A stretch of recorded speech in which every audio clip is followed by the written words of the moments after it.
नमस्ते students, welcome back to my tutorials.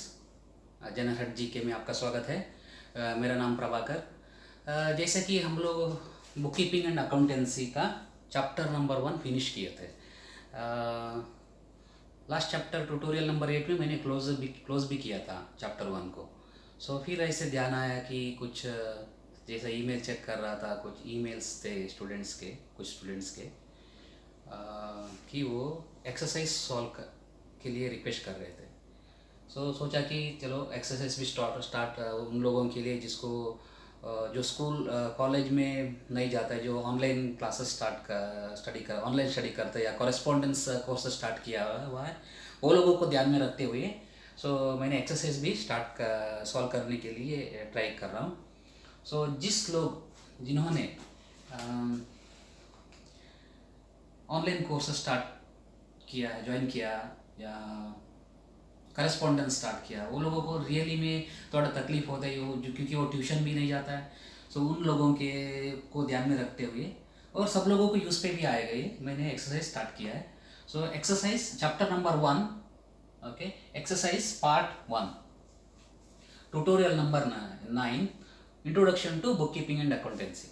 Okay, जैसा कि मैंने जब भी ट्यूटोरियल स्टार्ट किए थे वहाँ पे वो टाइम पे मैंने जनरल डिस्कशन किया था हर एक पॉइंट्स पे चैप्टर नंबर 1 पे।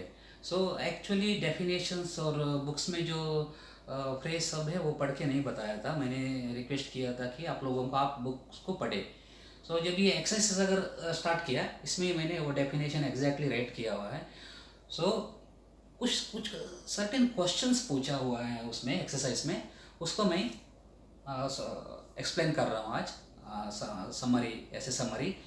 आप लोगों को मैं रिक्वेस्ट करता हूँ, इतना ही क्वेश्चन में ध्यान मत दीजिए, जैसे कि उसमें दूसरा कुछ भी आ सकता है। इतना ही 5 क्वेश्चन में, एक क्वेश्चन नंबर 1 में 5 नो, उसका अलावा कुछ भी पूछ सकता है। इसके लिए जो मेरा ट्यूटोरियल्स नंबर 1 to 8 आप गो थ्रू कीजिए। आपको उसमें भी बहुत सारा थिंग्स है, जैसे कि शेयर कैपिटल होगा या और कंटिंजेंसी लाइबिलिटीज होगा, असेट्स लाइबिलिटीज, ये सब एक्सप्लेन किया हुआ है, आपको इजी होगा वो। चलो ज़्यादा टाइम वेस्ट नहीं करते हुए आज स्टार्ट करेंगे exercise part 1। What is book keeping? Okay, book keeping is an art of recording business transaction scientifically in the books.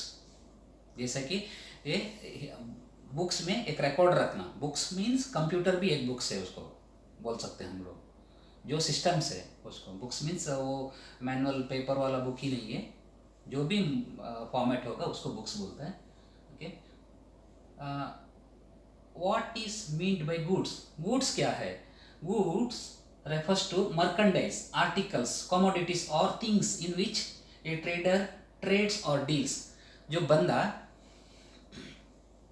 जो भी बिजनेस में आप जो भी बिजनेस जाओ, एक स्टेशनरी दुकान जाओ या वड़ा पाव का दुकान में जाओ या होटल में जाओ, जैसा भी होटल में जाओ तो उसके लिए गुड्स क्या है? वो होटल ओनर के लिए, बिजनेसमैन के लिए गुड्स है। जैसा कि बिरयानी होगा, डोसा, इडली, वड़ा एंड नो जलेबी और जूसेस, ये सब उसका गुड्स होगा। ओके, इतना ही सिंपल है। Goods refers to a merchandise, articles, commodities और things in which a trader deals. Okay, simple. What is capital? Capital क्या है? डिटेल में हम लोग डिस्कशन किए थे, आपको भी याद होगा, आप ट्यूटोरियल देखोगे तभी आपको इसका डिटेल्स में एग्जाम्पल का साथ वो सब एक्सप्लेन किया हुआ है। फिर भी total amount invested into the business by the business owner. Okay, मैंने एक बिजनेस स्टार्ट किया, तो बिजनेस स्टार्ट मेरे पास जो भी पैसा मेरा बैंक में पड़ा है वो अलग है। मैंने जब भी बिजनेस स्टार्ट किया तो उसको मैंने इतना पैसा डाला वो बिजनेस स्टार्ट करने के लिए। 1 लाख रुपए डाला तो वो उसका कैपिटल बन गया। मैंने जो मेरा बिजनेस XYZ ट्रांसपोर्टेशन कंपनी में 1 लाख रुपए इन्वेस्ट किया, वो मेरा कैपिटल है, वो XYZ कंपनी का कैपिटल है। वो कैपिटल लाइबिलिटी है। XYZ ट्रांसपोर्टेशन कंपनी को क्या है, जब भी वो क्लोज करते कंपनी, वो मुझे वापस देना पड़ेगा। मैं अलग हूँ, वो XYZ ट्रांसपोर्टेशन कंपनी अलग है। इट इज अदर लाइन भी आप लिख सकते हैं। What is capital? Capital is an amount invested into the business by the business owner. Okay, other line भी लिख सकते हैं अगर मैं उसका साथ, it's a liability of the business, it's a liability of the business as this amount is payable by the business enterprises to the owner of the business at the time of closure of business.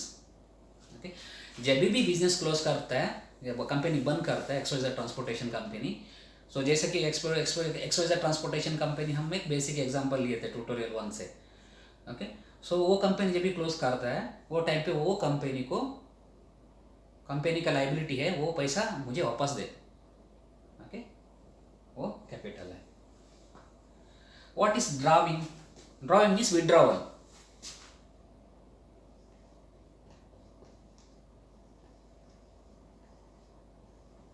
Okay, निकालना. What is drawing?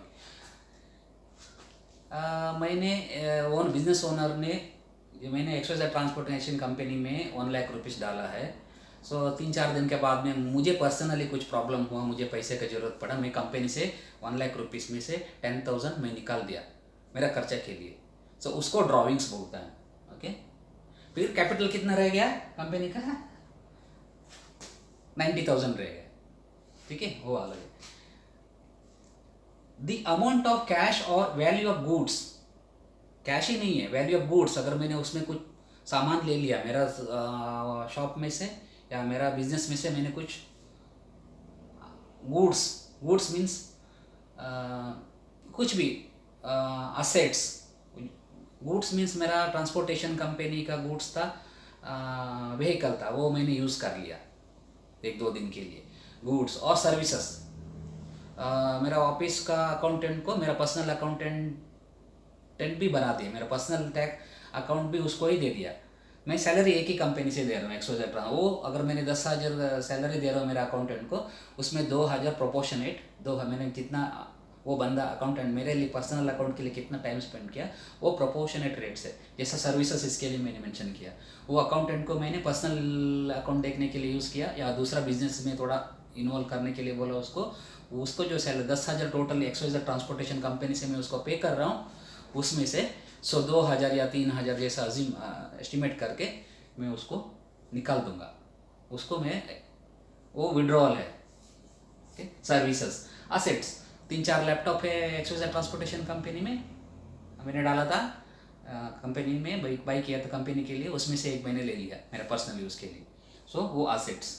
Okay, the amount of cash or value of goods, services, assets withdrawn from the business by the owner for personal use. ठीक है, that is called drawing. Capital में से निकाल दिया. Drawing means में withdraw from the capital. और goods, service, asset ले लिया मेरे पर्सनल यूज के लिए. सो वो क्या होगा? Drawing. So next one, what is goodwill? Goodwill जैसा कि मैंने डिटेल में एक्सप्लेन किया, आप वो चैप्टर जरूर देख लीजिए. Aggregate of those intangible attributes of a business which contributes to its superior earning capacity over a normal return on business or normal return on investment. Okay, ये क्या बोलते हैं इसमें? मेरा एक्सवाइजेड ट्रांसपोर्टेशन कंपनी है.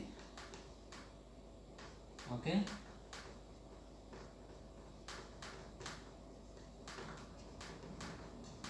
मेरा एक्सवाइजेड ट्रांसपोर्टेशन कंपनी है. ये जो कंपनी में मैंने बिजनेस स्टार्ट किया, रेपुटेशन स्टार्ट किया, सो मेरा total assets of the net worth of the company में मेरा टोटल बिजनेस का वैल्यू क्या है, वो क्या क्या अकाउंट होते हैं उसमें, assets. Okay, end of the financial year में मेरा असेट्स का वैल्यू क्या है, मेरा बिजनेस का वैल्यू क्या, टोटल असेट्स माइनस लाइबिलिटीज, ये सब मिला के मैं अगर कंपनी एक्सवाइजेड ट्रांसपोर्टेशन कंपनी को मैंने सेल किया तो कितना प्राइस मिलेगा मुझे. सो मैंने असेट वैल्यूएशन किया, मेरे पास इतना असेट्स है, असेट्स में बिल्डिंग. ओके, मेरा ट्रांसपोर्टेशन कंपनी है तो व्हीकल्स. ओके, सो और असेट्स में सब कुछ आ गया, जैसा कि मशीनरी. ओके, इसका मेरा टोटल 10 लाख रुपए होता है. Net book value, okay, after depreciation, जो उस दिन बैलेंस शीट में मेरा इसका वैल्यू 10 लाख हो रहा है। और लाइबिलिटी है, ओके, लाइबिलिटी है, ओके, शेयर कैपिटल होगा, इंट्रोड्यूस किया कैपिटल, ओके, 10 सब 1 लाख डाला था, सब निकाल के सब 25,000 बच गया, समझ लीजिए 25,000 कैपिटल है। क्रेडिटर्स होगा, क्रेडिटर्स सप्लायर को पैसा देना बाकी है। असेट में ये भी, असेट में डेटर्स भी आ गया, ओके।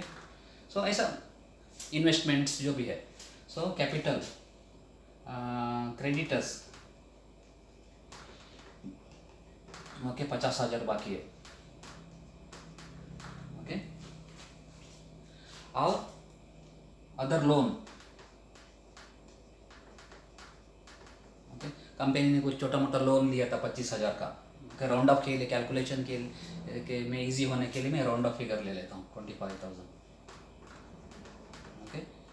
इसका क्या है, एक बन गया लाइबिलिटी 1 लाख, ओके। सो गुडविल क्या है, asset, net asset value of asset minus net value of liability minus 1 lakh, okay.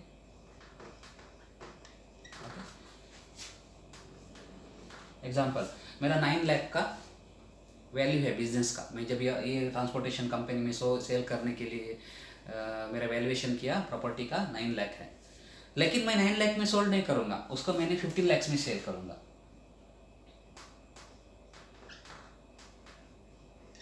Okay. मैं बोलेगा 15 लाख, ऐसा टेंडर है 15 लाख, ये क्या है, difference between 9 lakh and 15 lakh equal to 6 lakh,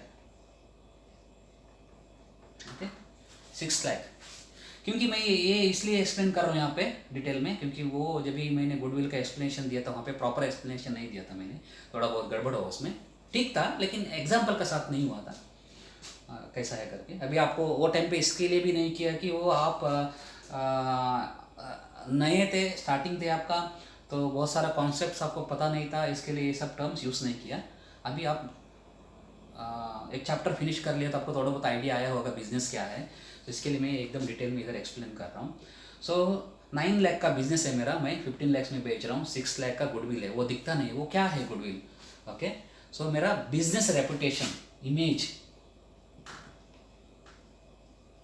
okay, मेरा XYZ ट्रांसपोर्टेशन कंपनी का इमेज क्या है मार्केट में, okay, image, reputation, okay, image, reputation और ट्रेडमार्क,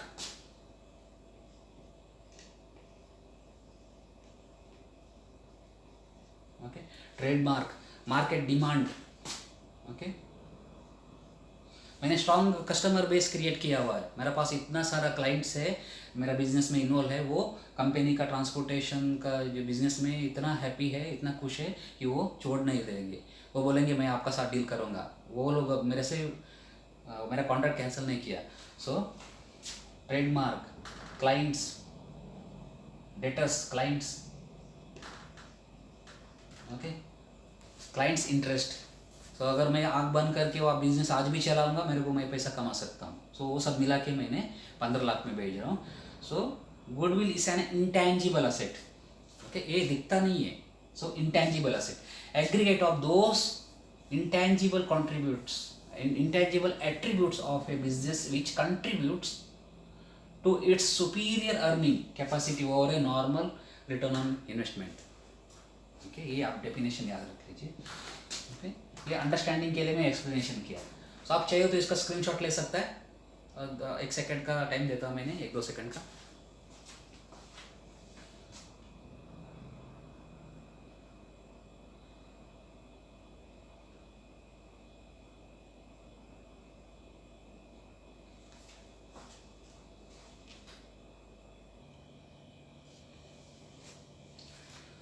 स्टूडेंट्स, क्वेश्चन नंबर 2, हम लोग अभी क्वेश्चन नंबर 2 देखेंगे।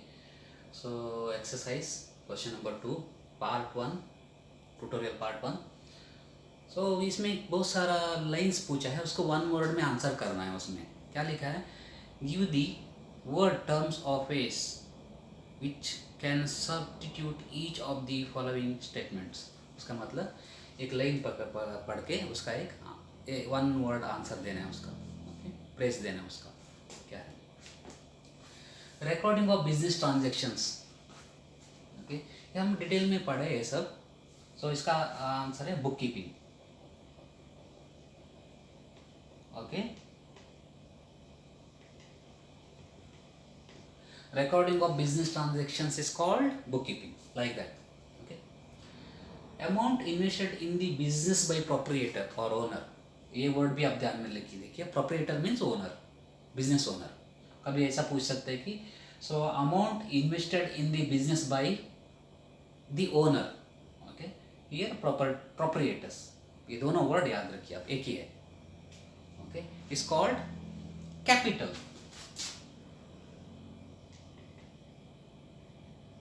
okay, capital।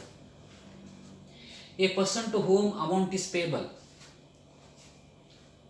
a person to whom amount is payable, जिस कंपनी जिसको पैसा देना है, कंपनी XYZ ट्रांसपोर्टेशन कंपनी किसी को पैसा देना है, जैसा सप्लायर है वो creditors,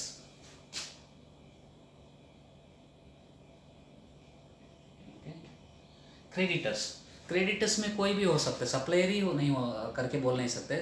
creditors for goods, creditors for services, like electricity bill pay करना है या इंटरनेट चार्जेस पे करना है, वो सर्विसेज प्रोवाइड किया, creditors, in simple word creditors, okay. A person to whom amount is payable is called creditors. Exchange between two persons, okay, exchange between two persons called transactions,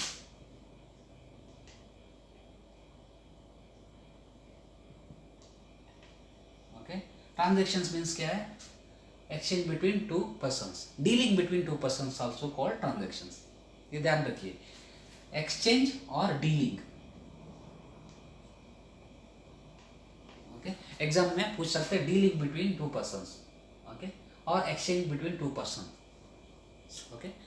क्या होता है, accounting में, accountancy में जो भी हम लोग सिलेबस पढ़ाई करते हैं, स्टडी करता है, वो हमें समझ में आया कि नहीं आया देखने के लिए, जब भी क्वेश्चन पेपर सेट करते वक्त, एग्ज़ाम का टाइम पे जो क्वेश्चन पेपर सेट होता है वो टाइम पे डिफरेंट वर्ड्स यूज़ करेंगे, उसके लिए सेम वर्ड नहीं आएंगे, डिफरेंट वर्ड्स यूज़ करेंगे, हमें कंफ्यूज हो जाते हैं उसमें, तो इसके लिए डीलिंग, एक्सचेंज का आपको डिफरेंट लाइन्स याद रखना होगा, जैसे कि एक्सचेंज और जो भी है। इसका मीनिंग क्या है, मतलब क्या है कि हमको उसको डीपली अंडरस्टैंडिंग करना होगा, अकाउंटिंग क्या है, बुक कीपिंग क्या है। जस्ट बुक में पढ़ के वही लाइन पे मैं रट्टा मार के जाता हूँ तो वो कन्फ्यूजन हो जाता है अकाउंटिंग में, जब भी एग्ज़ाम का टाइम पे। इसके लिए मैं ये ट्यूटोरियल स्टार्ट किया, स्टार्टिंग से बोल रहा था कि मैं एक्सप्लेन, जनरली टॉक कर रहा हूँ आपसे, जनरल एक्सप्लेनेशन दे रहा हूँ, जस्ट डिस्कशन टाइप, वो क्या है, उसका अदर थिंग्स क्या है। मैं आपको टीचर जैसा या प्रोफेसर जैसा स्टडी नहीं करवा रहा हूँ यहाँ पे, जनरल डिस्कशन, जैसा कि एक फ्रेंडली बात करता है या कुछ कॉमन डिस्कशन टाइप, उसमें क्या क्या पॉसिबिलिटी हो सकते हैं, क्या क्या थिंग्स हो सकते हैं उसमें, क्योंकि मैं प्रैक्टिकल नॉलेज आपसे शेयर कर रहा हूँ, ओके, ये ध्यान में रखिए। इसके लिए मेरा जो ट्यूटोरियल में आप बोलेंगे कि आप सोचा होगे पहले ये कैसा ट्यूटोरियल है, क्या है, नहीं, ये आपका काम पे आएंगे बहुत, ओके ओके। वो जो भी है, डीलिंग और exchange between two persons called transactions, okay. Excess of expenses over income, इनकम से ज़्यादा खर्चा किया तो क्या हो जाएगा, loss, okay. excess of expenses over income is called loss, income से ज़्यादा खर्चा किया, इनकम से ज़्यादा खर्चा किया, loss. A person whose assets are sufficient enough to meet the business obligations. Okay, a person whose assets are sufficient enough to meet business obligations. Okay, obligations means liability, responsibility. Okay, so XYZ transportation company का, मेरा जो company का assets है,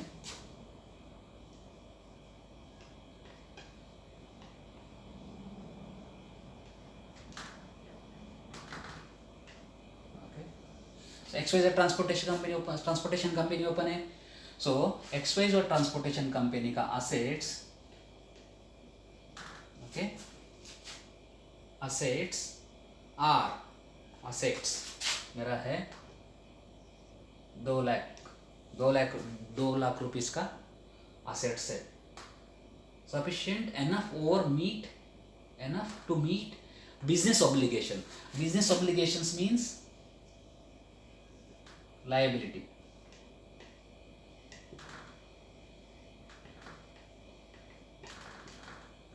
Okay, business obligation means liability.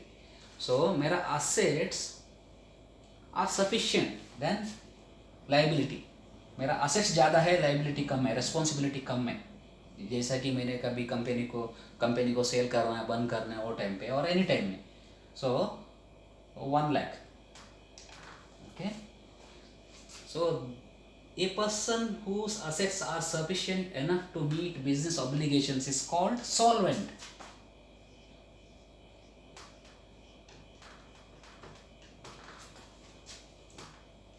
Okay, solvent. इसका definition आप book में पढ़ लीजिए और लाइन पे है solvent. लेकिन अंडरस्टैंडिंग करवा रहा हूँ. असेट्स ज़्यादा है, लाइबिलिटी कम है, मैं एक हेल्दी बिजनेस रन कर रहा हूँ.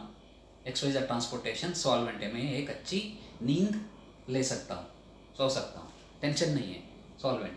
अगर मेरा असेट्स, ये भी क्वेश्चन ऐसा भी आ सकता है, a person whose liabilities assets are not sufficient enough to meet business obligation is called insolvent.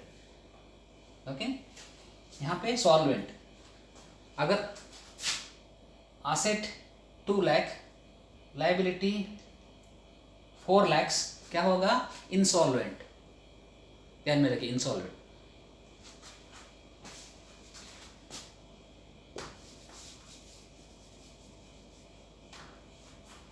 Okay, obligations means liability equals to liability, responsibility is solvent. Next question 7.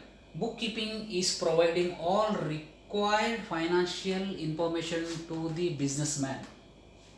Okay. Bookkeeping is providing all required information, financial information to the businessman. Okay. 2. Okay. 2. Decision making. DECIESION making. Okay, so bookkeeping is providing all required in financial information. वो जितना necessary financial information provide करते हैं businessman को. क्यों? क्या करने के लिए? उसको डिसीजन लेने के लिए. bookkeeping is providing all required financial information to the businessman to decision making. Okay, उसको डिसीजन मेकिंग में इजी हो, टू डिसीजन मेक. ओके, और डिसीजन मेकिंग भी है to run business in good way, to understand the business. Okay, उसका business समझ में आएगा ये बुक कीपिंग का. फाइनेंशियल इंफॉर्मेशन पढ़ के वो बिजनेस को अंडरस्टैंड कर लेगा. तो अंडरस्टैंड कर लिया तो क्या करेगा वो, और नेक्स्ट डिसीजन लेगा क्या करना है नेक्स्ट. और पैसा मेरे पास ज़्यादा है, वो इन्वेस्ट करो या बिजनेस बढ़ाओ, मेरा बिजनेस को एक्सपांशन करो, 1 शॉप था 2 शॉप करो या 3 शॉप करो, ऐसा वो डिसीजन मेकिंग में यूज पे आएगा. Question number 8. Property of any description owned by the proprietor. Okay, property of any description owned by the proprietor. Proprietor means owner. Okay, XYZ transportation company में जितना भी प्रॉपर्टी है, property means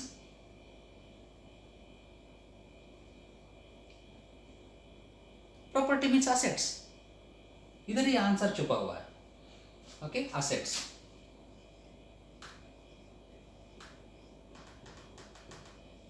okay, property of any description owned by the proprietor is called assets. ये आपको, आप जब ये book study करोगे ये ऐसा कुछ लाइन लिखा हुआ नहीं है, लेकिन वो असेट्स है। एक्सवाइजेड ट्रांसपोर्टेशन कंपनी का प्रॉपर्टी है, लैंड है, ओके, ऑफिस है, व्हीकल्स है, बैंक बैलेंस है, कैश बैलेंसेस है, प्लांट एंड मशीनरी है, कंप्यूटर्स है, ये सब क्या है? असेट्स है। प्रॉपर्टी बहुत सारा थिंग्स होगा उसमें। Okay, question number 9, assets which remain in the business for only for short time and can be converted into cash very easily. Assets which remain in the business for only for short time and can be converted into cash very easily. ये क्या है? So balance sheet में current asset करके एक होता है, fix asset, current asset. Fix asset में plant and machinery, motor vehicle, land and building, computers, ये सब है। वो हम सडनली सेल करके, अभी इमरजेंसी पड़ा तो सडनली उसको एक सेल करके पैसा आज भेजा तो कल पैसा आया, ऐसा नहीं है। ऐसा थोड़ा टाइम लगेगा उसको, इसके लिए उसको करंट फिक्स असेट बोलते हैं। जो करंट असेट में क्या है, जो मटेरियल मेरे पास है वो इमीडिएटली बेच के मैंने 2-1 हफ्ते के अंदर पैसा जुगाड़ कर सकता हूँ, 1-2 दिन में पैसा जुगाड़ कर सकता हूँ, उसमें क्या है, इसको कॉल्ड करंट असेट।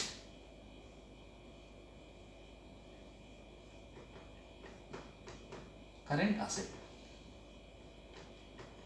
ओके। इसको easily liquidate, okay. assets which remain in the business for only for short time can be converted into cash very easily, okay, can be liquidated very easily। वो ऐसे भी line आ सकता है, can be converted or liquidate।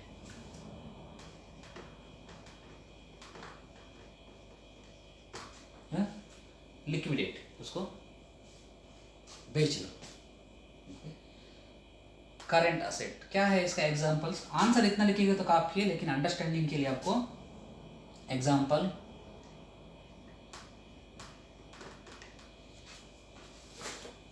So example,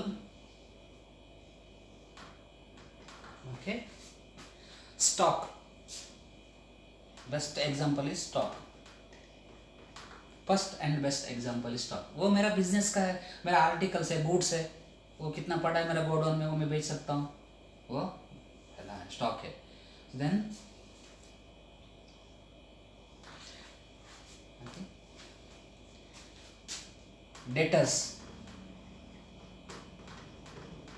debtors, मेरा को पैसा आना बाकी है, वो भी मैं इमीडिएटली उससे मांग सकता हूँ, अरे मेरा पैसा दे दो भाई, डेटर्स, इमीडिएटली वो उससे पैसा निकाल सकता है इमरजेंसी में। डेटर्स,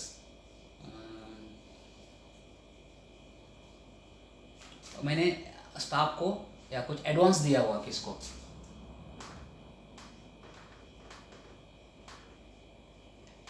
ओके, मैंने एडवांस दिया हुआ है, वो एडवांस मैं मांग सकता हूँ। किसको एडवांस देता होगा? नॉर्मली एम्प्लॉयज़ को दिया होगा या कुछ सप्लायर्स को दिया होगा। सप्लायर्स को भी हम कभी एडवांस देता है, कोई सब अच्छा रिलेशन रखते हैं, वो कुछ बिजनेस चला रहा है बंदा, उसको बिजनेस चलाने में पैसा का थोड़ा प्रॉब्लम हो, वो हमेशा मुझे क्रेडिट देता था, मैंने उसको एडवांस में थोड़ा पैसा दे, अच्छा है तुम बिजनेस चलाओ। ये प्रैक्टिकली मैंने ये लाइन को एक्सपीरियंस किया हुआ है। एक बिजनेस ओनर थे, वो अपना क्रेडिटर्स को ही लोन दे दिया, लोन मतलब फ्री, इंटरेस्ट फ्री लोन दे दिया, ले लो थोड़ा बिजनेस चलाओ भाई, अच्छा तुम भी करो। सो वो एक रिलेशन बिल्ड करते, वो क्यों रिलेशन बिल्ड किया? उसका गुडविल, वो हमेशा जब वो लोन लिया वो सप्लायर ने, वो क्या किया, हमेशा उसका जो गुड्स है रीज़नेबल प्राइस में मुझे या ओनर को सप्लाई करते हैं वो चीटिंग नहीं किया, वो मुझे ये सप्लाई सर ये बिज़नेस XYZ ट्रांसपोर्टेशन कंपनी में मेरा बिज़नेस जब भी लॉस पे था, मैं बिज़नेस नहीं चला सकता था, वो टाइम पे वो उसने मुझे पैसा दिया, हेल्प किया। तो उसको मेरे जब भी XYZ ट्रांसपोर्टेशन कंपनी के साथ वो डील करता है, वो एक रीज़नेबल डील करेगा, अच्छा डील करेगा, हेल्दी डील करेगा। ये सब बिजनेस टेक्निक्स है। Okay okay, question number 10। Okay, allowances is given on catalog price of goods. Allowance is given on catalog price of goods. Catalog means brochures होगा, brochures। आप कोई भी शॉपिंग सेंटर में जाएगा तो उधर से एक छोटा छोटा पेपर का टुकड़ा इस ब्रोशर बना के डालता, 10% डिस्काउंट, 5% डिस्काउंट, या कुछ एडवर्टाइजमेंट देके होंगे या वॉल पोस्टर देके होंगे, वो सब में लिखा हुआ जो है उसको ट्रेड डिस्काउंट बोलते हैं। उसमें ऐसा लिख के जो डिस्काउंट दे उसको ट्रेड डिस्काउंट।